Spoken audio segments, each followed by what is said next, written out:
Hello everyone and welcome back to the Dungeon Learner's Guide. Today we've got another Commander's Guild deck tech. This is deck number 201 and it's titled Ninja Time.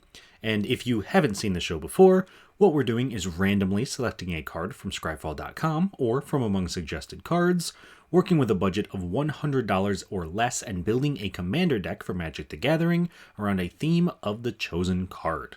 So this week our random card is going to be Mistblade Shinobi.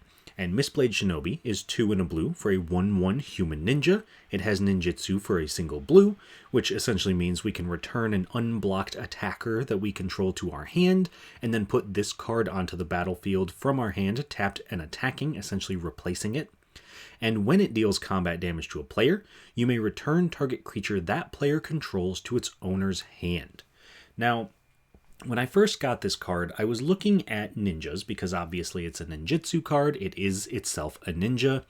And I've had a lot of people asking why I haven't ever done a ninja deck before.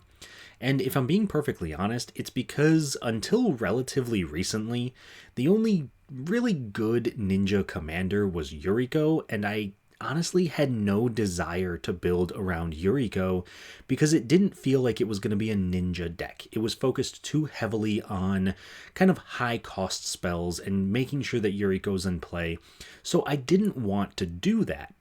Recently though, I found a commander that did work for ninjas, and so we are going to be building a ninja deck today, but instead of Yuriko, we're using Satoru the Infiltrator. And Satoru is a blue and a black for a 2/3 human ninja rogue. He's got menace, and whenever he and or one or more other non-token creatures enter the battlefield under your control, if none of them were cast or no mana was spent to cast them, draw a card. This is going to be particularly relevant because we don't cast ninjas. When we use the ninjutsu ability of a ninja, they actually just come into play without being cast. So that means that they can't be counterspelled, which is incredibly important, but we also get to draw a card if we have Satoru in play, giving us a pretty efficient card draw engine in the command zone.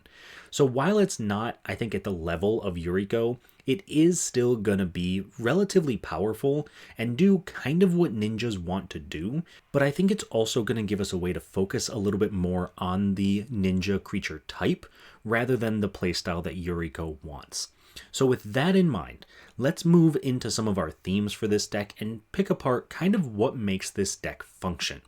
So, as you already know, our first theme is ninjas. We want to have as many ninjutsu creatures in the deck as possible, and one of the great ways we can do that is with Silver Fur Master, which is a blue and a black for a rat ninja. It's a 2/2. It has ninjutsu for a blue and a black. Ninjutsu abilities you activate cost 1 less to activate, and other ninja and rogue creatures you control get +1/+1. So not only is this a 2-mana Lord effect, being able to pump our entire team, it's also kind of like a ramp spell because it's making all of our ninjutsu abilities cost 1 less. And yes, that's not relevant for the cards that have colored mana pips in their costs, like for example Silver Fur Master itself, but anything that might be, say, 1 and a black or something like that, we can reduce the cost of it, and means we can put more ninjas into play every single turn and get more value, draw more cards with Satoru, and possibly do more damage. Our next theme is going to be unblockable creatures. One of the best ways for us to make sure we can get our damage in and activate the ninjutsu abilities of our creatures is with cards like Mist-Cloaked Herald, which is a single blue for a 1/1 Merfolk Warrior, and it just says it can't be blocked. Being able to have a repeatable, unblockable attacker is incredibly relevant for this deck because we can attack with the Mist-Cloaked Herald, we can bounce it back to our hand with a ninjutsu ability, hit someone with something else, maybe a Silver Fur Master, and then because the Herald is just 1 mana and it's unblockable, we can replay it, so that way it's ready to go for next turn, and we have a pretty consistent way to keep triggering our ninjutsu abilities and keep getting in that damage. Moving on though, we come to our third theme, and that one is piracy effects, and specifically coastal piracy and the other cards that do pretty much the same thing. Because it's 2 blue for an enchantment, whenever a creature you control deals combat damage to an opponent, you may draw a card. Having an effective source of card draw both in the command zone and when we're dealing damage means we're probably never going to run out of effects, never run out of cards in our hand, and we're going to be able to pretty consistently draw enough cards that we can keep making ourselves a threat. Because our deck is so heavily focused on combat, we need to make sure that we're getting through for damage, and we also need to make sure that we're not necessarily immune to board wipes because we are very creature focused, but being able to rebuild after a board wipe because we have so many cheap creatures and evasive creatures, and we need to make sure we keep our hand pretty consistently full, and Coastal Piracy is going to let us do just that. So those are all of our themes for this week, and the next thing we're going to do is take a look at some key cards. And these are cards that synergize really well with what we're trying to do, and in some cases are win conditions or value engines all on their own. So the first key card that I want to highlight is Yuriko the Tiger's Shadow. Now, I mentioned earlier that I didn't want to build a Yuriko deck, but if we're being honest, she's still in here because she is just an amazing ninja. But because she's not in the command zone, I think that we're able to benefit from her ability as almost a pure card draw ability, rather than draining out the table and, well, kind of drawing hate from the rest of the table. I think that when people see Yuriko in the command zone, they know they need to attack that player. So by putting her in the 99, I think it powers down the deck while still adding a bit of, well, power, I suppose, to what we're trying to do. And the reason for that, though, is that she is 1 blue and a black for a 1/3 human ninja. She has Commander Ninjutsu, which means that we can do the ninjutsu ability either from the command zone or from our hand.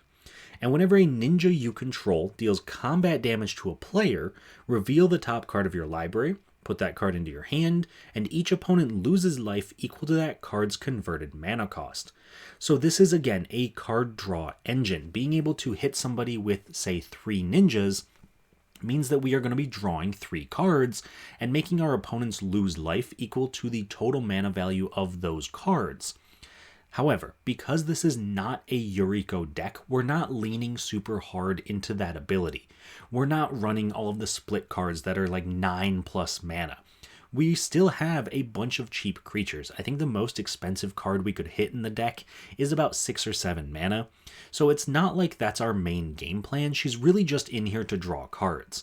So, like I said, it's not a Yuriko deck, but because it is a ninja deck, we obviously got to include Yuriko. She is just incredibly powerful. But by not having her in the command zone, it means we probably won't get immediately hated out of the game. Moving on to our next key card, this one is Enduring Curiosity, a relatively new addition to Magic given the fact that it came out in Duskmourn. It is 2 blue for a 4/3 enchantment creature Cat Glimmer. It has Flash.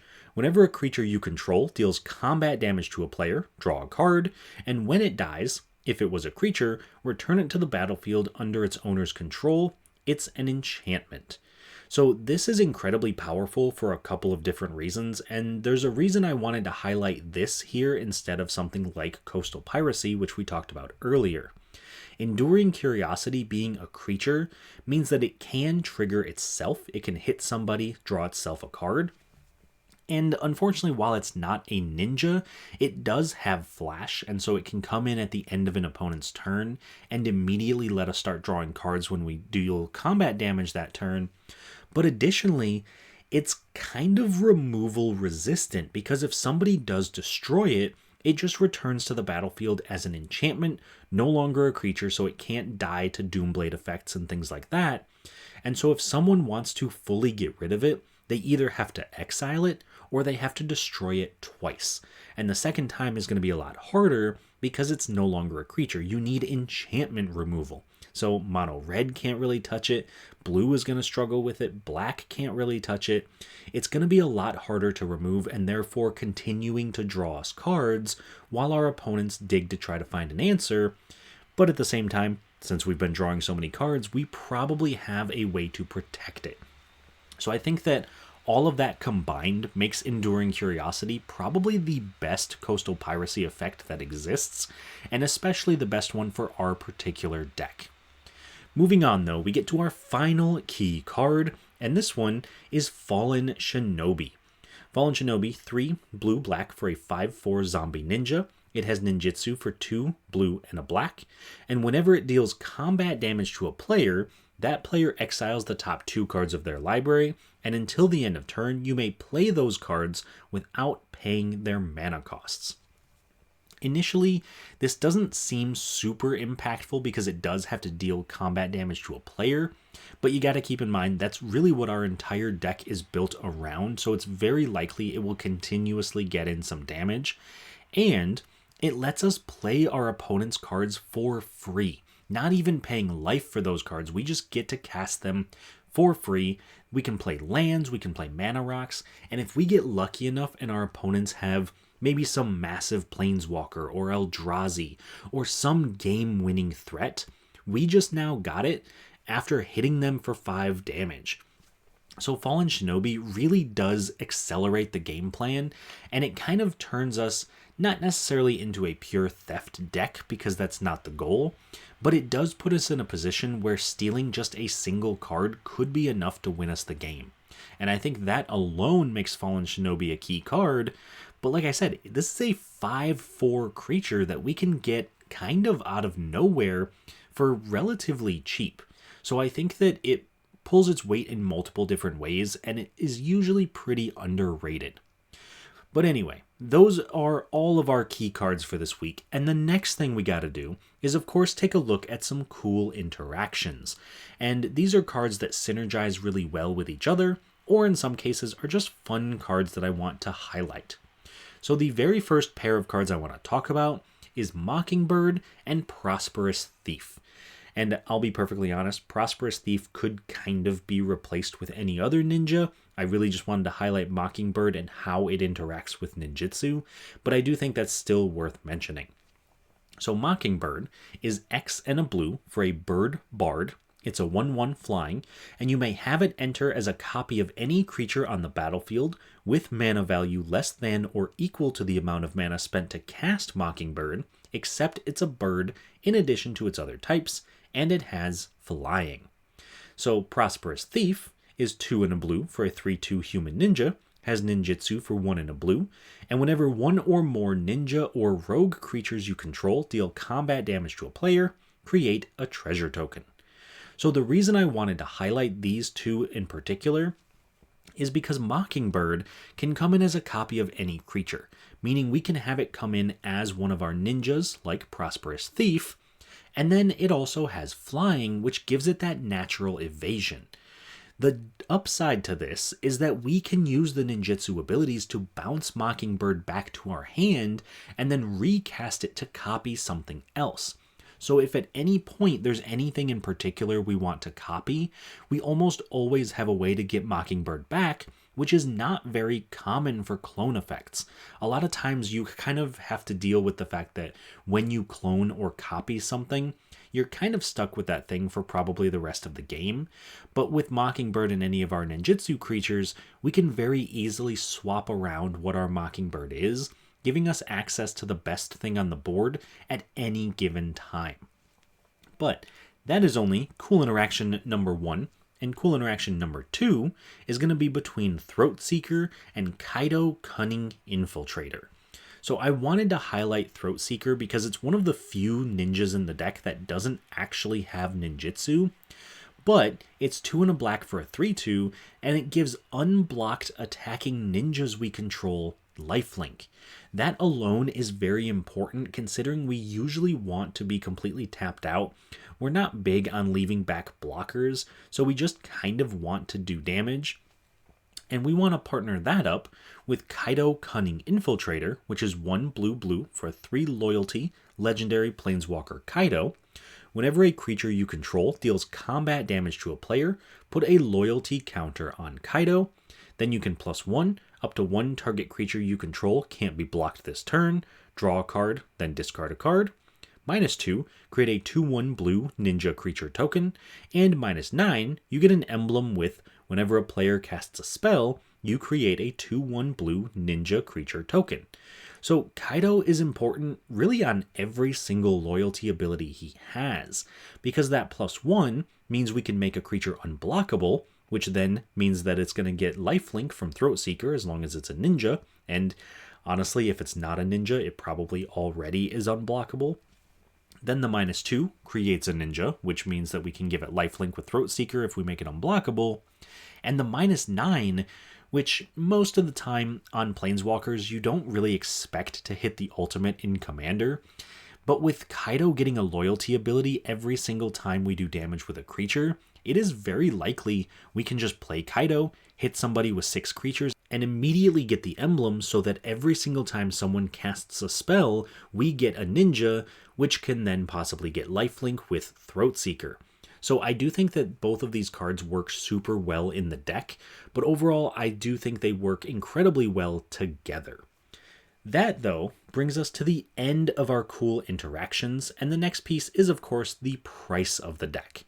So this week, our price came out to $74.40, with our most expensive card being kind of a bank breaker, and that is Kaido Bane of Nightmares at $18.75. Now, I will be perfectly honest, when I first put this deck together, Kaido was only about $7 to $8, but because it sees so much play in Standard and in Pioneer at this point, it really has commanded a massive price tag increase, so that is something to be aware of if you decide to put this deck together. You could very easily remove Kaido and put in something else, but if we're being honest, Kaido is one of the best cards in the entire deck. And that is because it is 2 blue and black for a 4 loyalty legendary planeswalker Kaido. It itself has ninjutsu for 1 blue and a black, and during our turn, as long as Kaido has 1 or more loyalty counters on him, he is a 3/4 ninja creature and has hexproof. That alone makes it worth playing, but additionally it has a +1 ability, and you get an emblem with ninjas you control get +1/+1. So we can constantly just increase the power of our entire team by plussing our planeswalker.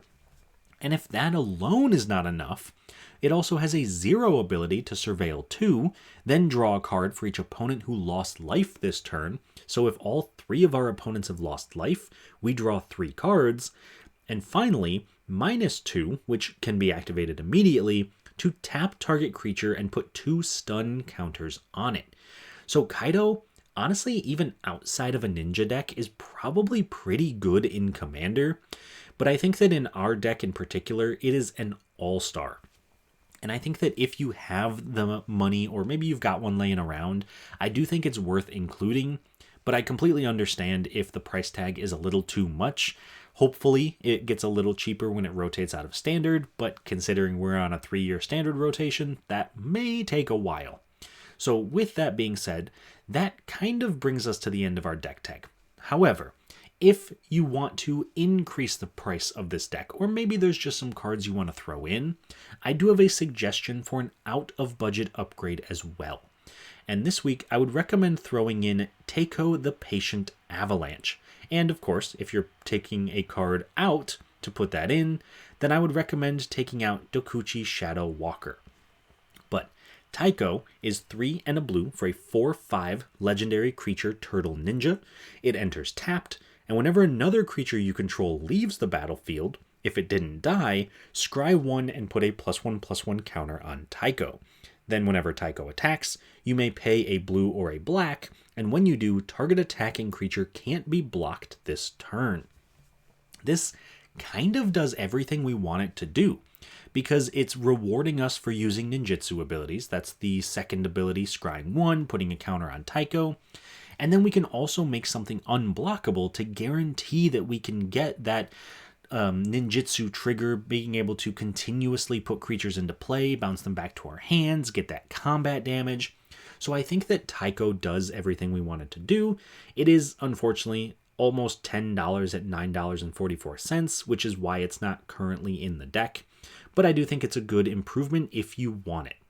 On the other hand, if you do need to take a card out to put in Taiko, then Dokuchi Shadow Walker is 4 black black for a 5/5 Ogre Ninja, and it has ninjutsu for 3 and a black.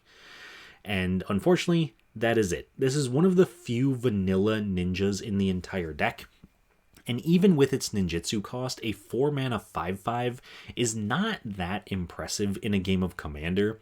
So it doesn't do as much as we really want it to, and it would be nice to have ninjas that have other abilities to go along with it, which is why I think Taiko would be a better improvement. Anyway, that officially brings us to the end of our deck tech, and before we get into a game with this deck, because of course we gotta see how this deck can perform in a game, I do want to take a second to highlight some of the ways that you can help support the channel, and of course shout out our current patrons and channel members. So as always, you can find us over on Patreon, patreon.com/dungeonlearnersguide, or right here on YouTube as a channel member. Joining in either of those two spots gets you access to the deck lists an entire week early, gets you access to unedited gameplay videos, a Discord where we brew up a lot of the decks and also play some of the games that appear on the channel, and plenty of other sweet things as well.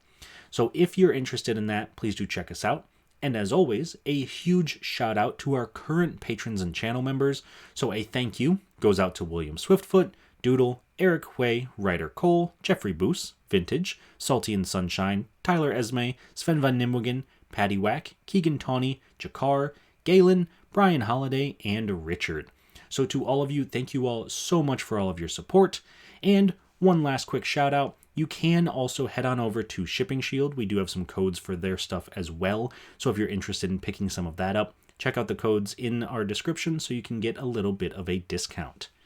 And last but not least, a quick shout out to Blitzberg Cards here on YouTube. This is run by a good friend of mine. His name is Dom. He's been putting together a bunch of baseball card videos recently, and I'll be honest, I don't know a ton about baseball cards, but he is incredibly knowledgeable about it. He does some pack openings, and he is just very entertaining to watch. So if you have any interest in some card opening videos, and whether it's Magic, Yu-Gi-Oh, baseball cards, whatever, and you don't care too much about what is being opened, or maybe you're a big baseball fan, do check him out. He really has put a lot of his heart and soul into these videos, and I think he deserves a massive following. So go on over there, check him out, subscribe to him, like his videos, let him know that I sent you, and it would be greatly appreciated. But with all of that out of the way, let's take a look at our opponents for today's game. So first up, we gotta, of course, look at the 3 players and their decks. So we have Adeline, Resplendent Cathar, being played by Josh. We have Zur the Enchanter, being played by Doodle. And we have Eudora Gravegardener, being played by Vintage. So starting off with Adeline and Josh's build, this is kind of a human deck. He wants to focus on making humans, growing his humans, and kind of pumping up his entire team. So it's kind of like a White Weenie go wide token style strategy that also focuses in on the human creature type, which I think is super cool. And I think that Adeline alone is a very powerful commander for mono white, and especially in Commander. So that's definitely a card that I think we'll have to watch out for. I think Adeline and our decks are probably going to be the aggressive decks at the table. And unfortunately, I do think Adeline can go wider than we can, so we just have to make sure that we can do more damage.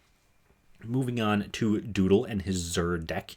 This is a Persistent Petitioner deck that also plays a little bit in, I don't want to say stacks, I feel like stacks is too strong of a word, but kind of like a Pillow Fort style deck. So he wants to use Zur to find enchantments that can draw him cards, protect him from his opponents, and then use the Persistent Petitioners to mill out his opponents, draw some extra cards, and kind of do Esper shenanigans in a way. So I am excited to see this. This is the first time he's broken out this deck for us, so we'll see how that goes.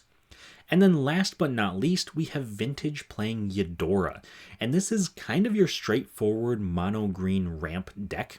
He just wants to play some giant green creatures, and then if they die, they turn into forests, so he can play more giant green creatures. And I'm always a big fan of just big green stuff, so I think it'll be a ton of fun to see what he's got. And knowing Vintage, I'm sure he's got a couple of surprises up his sleeve as well. But those are all of our opponents for this week. So down in the comments, let me know who you think is going to walk out the winner. Let's get those predictions in. I always love to see what people think before the game officially starts. As always, please do like the video and subscribe to the channel. But let's jump into this game, see how it goes, and I will talk to you all once it's done. At the start of the game, Josh goes first, followed by Doodle, Vintage, and then myself. On Josh's first turn, he plays a Path of Ancestry. Doodle plays an island. Vintage plays a forest. I play a creeping tar pit. Josh plays Emeria the Sky Ruin, and then casts Champion of the Parish, which gets a +1/+1 counter whenever another human enters under his control. Doodle plays a Drowned Catacombs and casts Persistent Petitioners, which can be tapped to mill target player for 1, or allows him to tap 4 advisors to mill target player for 12. Vintage plays a forest and casts Rampant Growth, searching his library for a basic land, putting it into play tapped. I play a swamp and cast Silver Fur Master, giving my other ninjas +1/+1 and making ninjutsu abilities cost 1 less to activate. Josh plays a Plains and casts his commander Adeline Resplendent Cathar, letting him make a 1/1 human token that's tapped and attacking each opponent whenever he attacks. This also puts a +1/+1 counter on the champion, and then Josh attacks Doodle with the champion, creating a human token that's attacking each opponent and putting 3 more counters on the champion. Then Doodle and I block the humans coming at us, while Vintage takes 1 and Doodle still takes 5 from the champion. On Doodle's turn, he plays a Plains and casts Ghostly Prison, making each opponent pay 2 mana to attack him. Vintage plays a forest and casts Jiraga Tree Speaker, immediately leveling it up to level 1 so that it can tap for 2 green mana. I cast a Spyglass Siren, making a map token when it enters, and immediately sacrificing the map, letting Silver Fur Master explore, so I reveal the top card of my library, and since it's a land, I put it into my hand and then play the swamp that I reveal for my turn.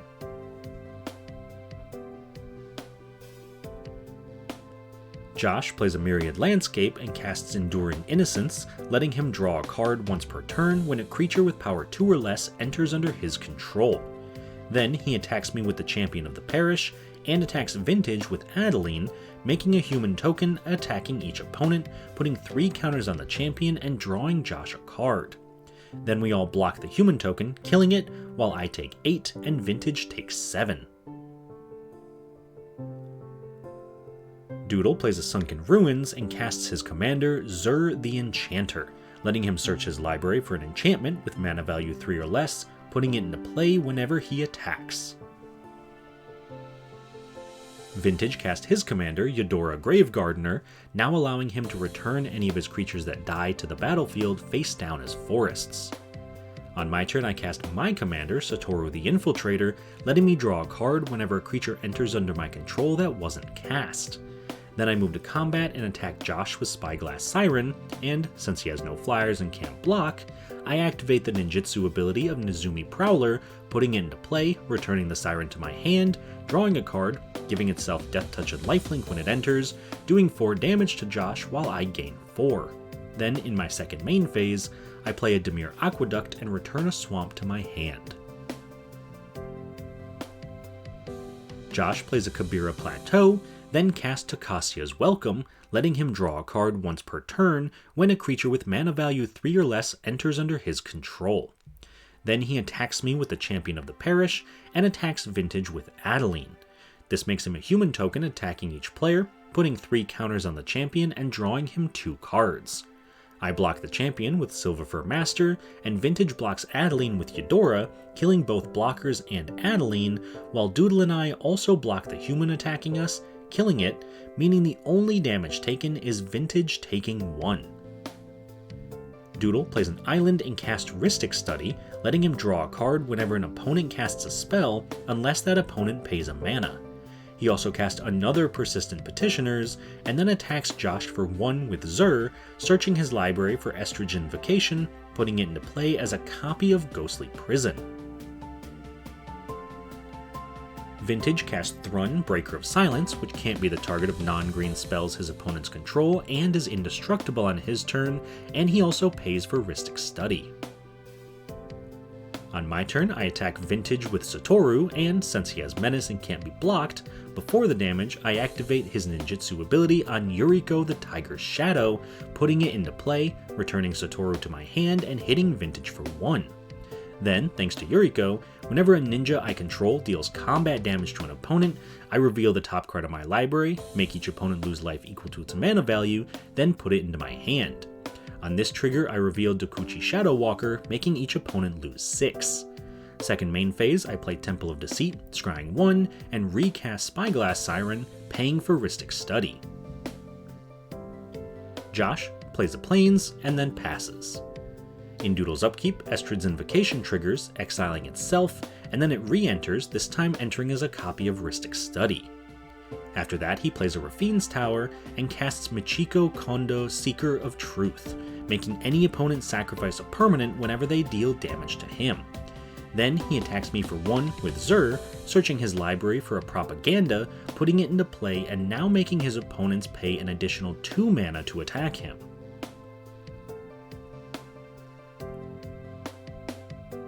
Vintage plays a Forest and casts Vivian Arcbow Ranger, not paying for either copy of Rhystic Study, so Doodle draws 2.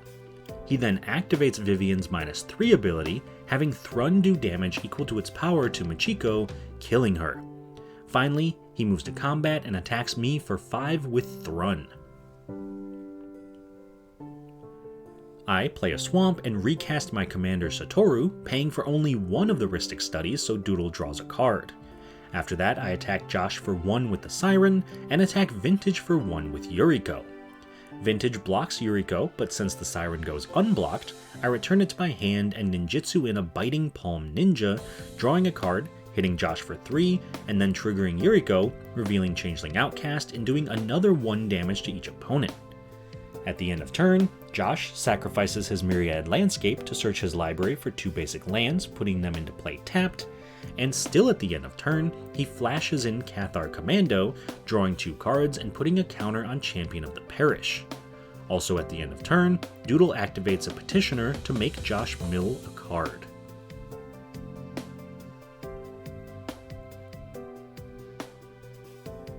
On Josh's turn, he casts Wand of the World Soul, which can tap to give the next spell he casts this turn Convoke. He also pays for both of the Rhystic Studies, but unfortunately he can't pay for either Rhystic Study when he casts his next spell, letting Doodle draw 2 when he casts Dawn of a New Age, which enters with 5 counters since he controls 5 creatures, and lets him remove a counter in his end step to draw a card, which he immediately does, moving to his end step to draw a card.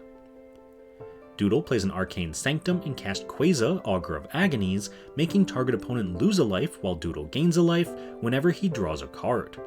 He then casts a 3rd Persistent Petitioner, and after that Doodle attacks Vivian with Zur for 1, searching his library for an Intruder Alarm, putting it into play, now preventing creatures from untapping in their controller's untap steps, but untapping all creatures whenever another creature enters the battlefield. Then combat damage happens with Zur killing the Planeswalker. On Vintage's turn, he cast Colossification, enchanting Thrun to give it +20/+20, not paying for Rhystic Study, so Doodle draws 2, gains 2, and has Josh lose 2. On my turn, I attack Vintage with both of my ninjas, but before damage, I return Nezumi Prowler to my hand and ninjutsu in Nashi Moonsage's Scion, drawing a card and untapping all creatures.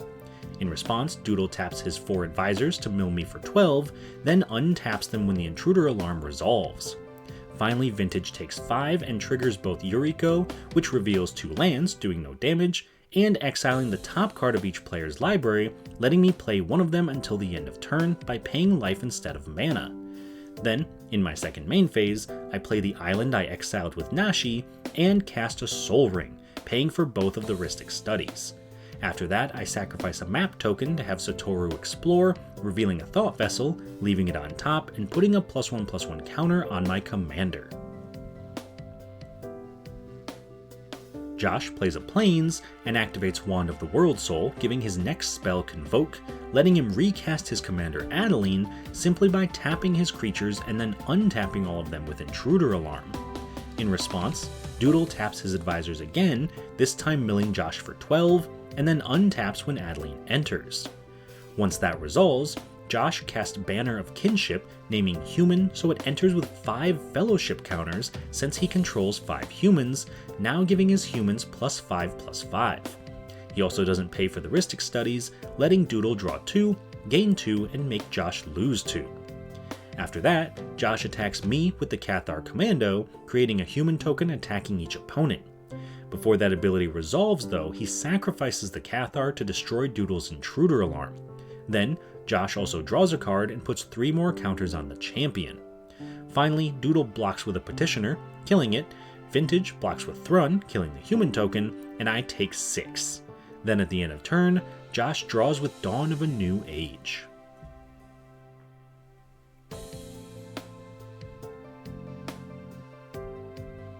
Doodle plays a Mutavault and casts Kindred Discovery, naming Human when it enters, so he draws a card whenever a human he controls attacks or enters. He then casts another Persistent Petitioner, drawing a card, and moves to combat, attacking me for 1 with Zur, drawing a card and searching his library for Shielded by Faith, putting it into play, enchanting Quasar so it gets indestructible. Then, in his second main phase, Doodle casts a Wayfarer's Bauble.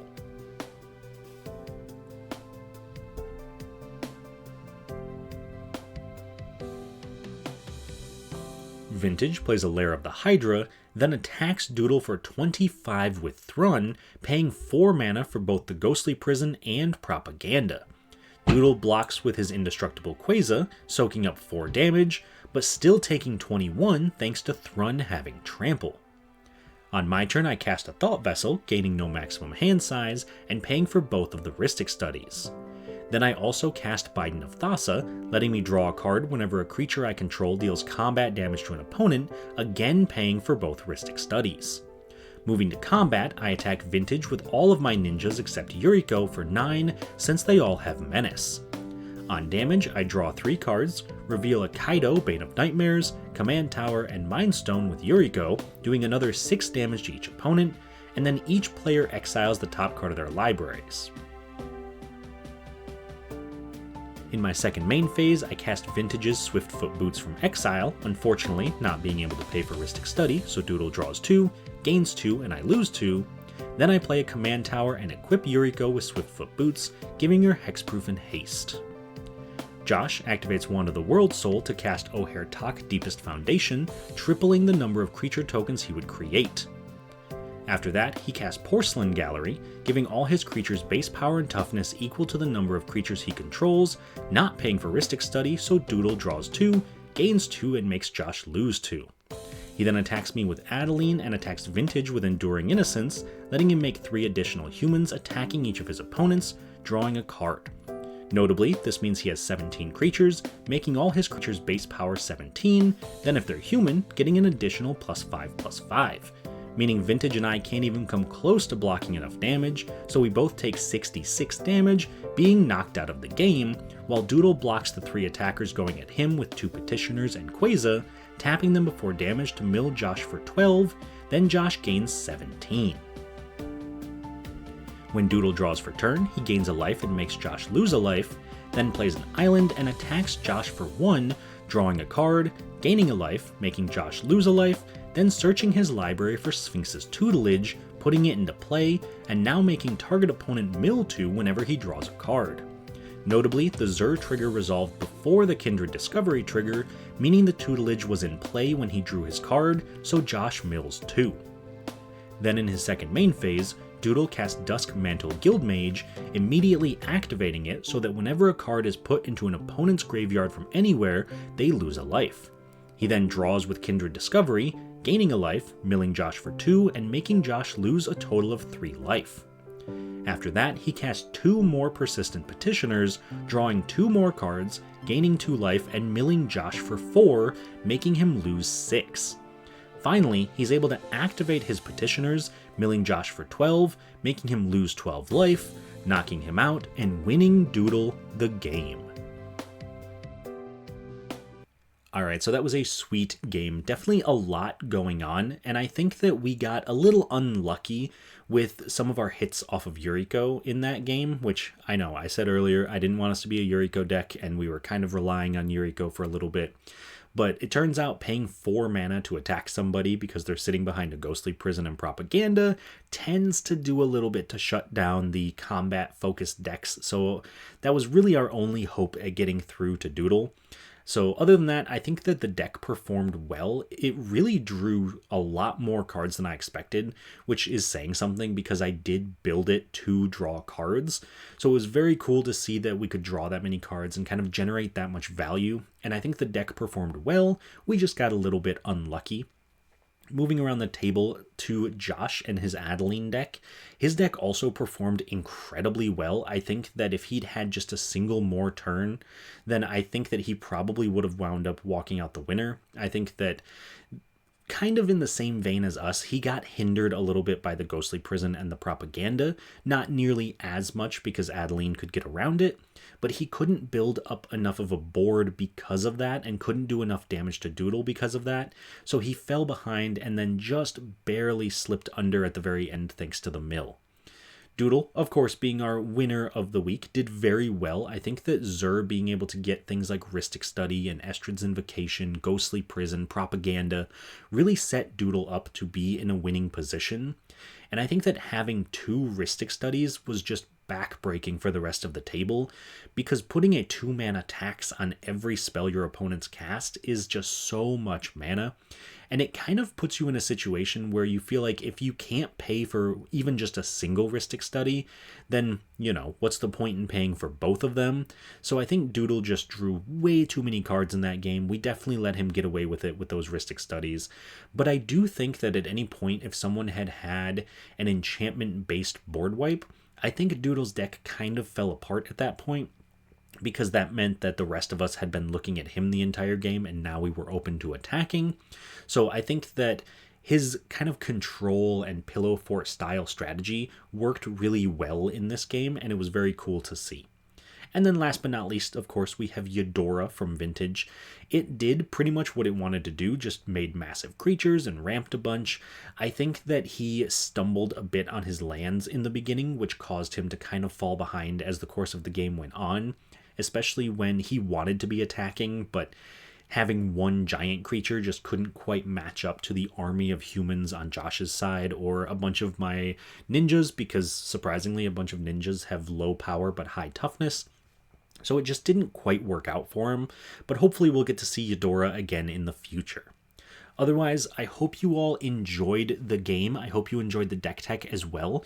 If you have any suggestions for future videos, please do let me know down in the comments. I would love to get to some suggestions and keep building decks out. It's been a ton of fun. I'm enjoying it. I hope you all are as well.